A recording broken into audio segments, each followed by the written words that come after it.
عقبہ نے ابو احاب بن عزیز کی لڑکی سے نکاح کیا تو ان کے پاس ایک عورت آئی اور کہنے لگی کہ میں نے عقبہ کو اور جس سے اس کا نکاح ہوا ہے اس کو دودھ پلایا ہے۔ یہ سن کر عقبہ نے کہا مجھے نہیں معلوم کہ تو نے مجھے دودھ پلایا ہے، نہ تو نے کبھی مجھے بتایا ہے۔ تب سوار ہو کر رسول اللہ صلی اللہ علیہ وسلم کی خدمت میں مدینہ منورہ حاضر ہوئے اور آپ سے اس کے متعلق دریافت کیا تو آپ صلی اللہ علیہ وسلم نے فرمایا کس طرح تم اس لڑکی سے رشتہ رکھو گے، حالانکہ اس کے متعلق یہ کہا گیا۔ تب عقبہ بن حارث نے اس لڑکی کو چھوڑ دیا اور اس نے دوسرا خاوند کر لیا۔ صحیح بخاری حدیث نمبر 88۔ قرآن و حدیث۔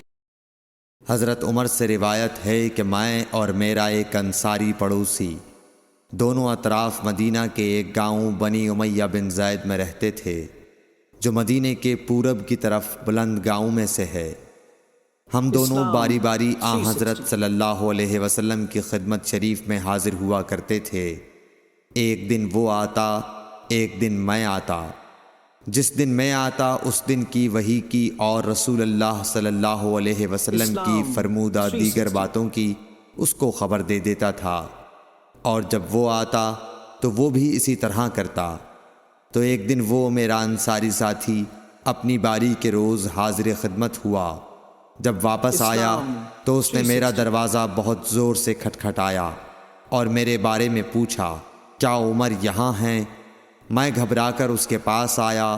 وہ کہنے لگا کہ ایک بڑا معاملہ پیش آ گیا ہے، یعنی رسول اللہ صلی اللہ علیہ وسلم نے اپنی بیویوں کو طلاق دے دی ہے۔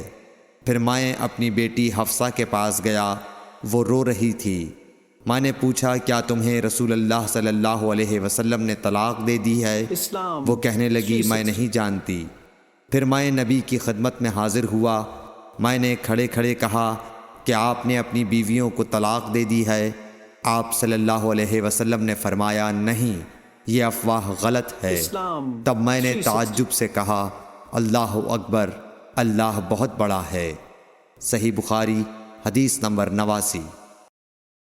ایک شخص حزم بن ابی کعب نے رسول اللہ کی خدمت میں آ کر عرض کیا یا رسول اللہ، فلاں شخص معاذ بن جبل لمبی نماز پڑھاتے ہیں، اس لیے میں جماعت کی نماز میں شریک نہیں ہو سکتا، کیونکہ میں دن بھر اونٹ چرانے کی وجہ سے رات کو تھک کر چکنا چور ہوتا ہوں اور طویل قرات سننے کی طاقت نہیں رکھتا۔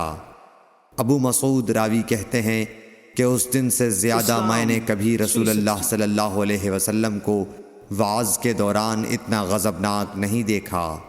آپ صلی اللہ علیہ وسلم نے فرمایا اے لوگو، تم ایسی شدت اختیار کر کے لوگوں کو دین سے نفرت دلانے لگے ہو۔ سن لو، جو شخص لوگوں کو نماز پڑھائے تو وہ ہلکی پڑھائے، کیونکہ ان میں بیمار، کمزور اور حاجت والے سبھی قسم کے لوگ ہوتے ہیں۔ صحیح بخاری حدیث نمبر 90۔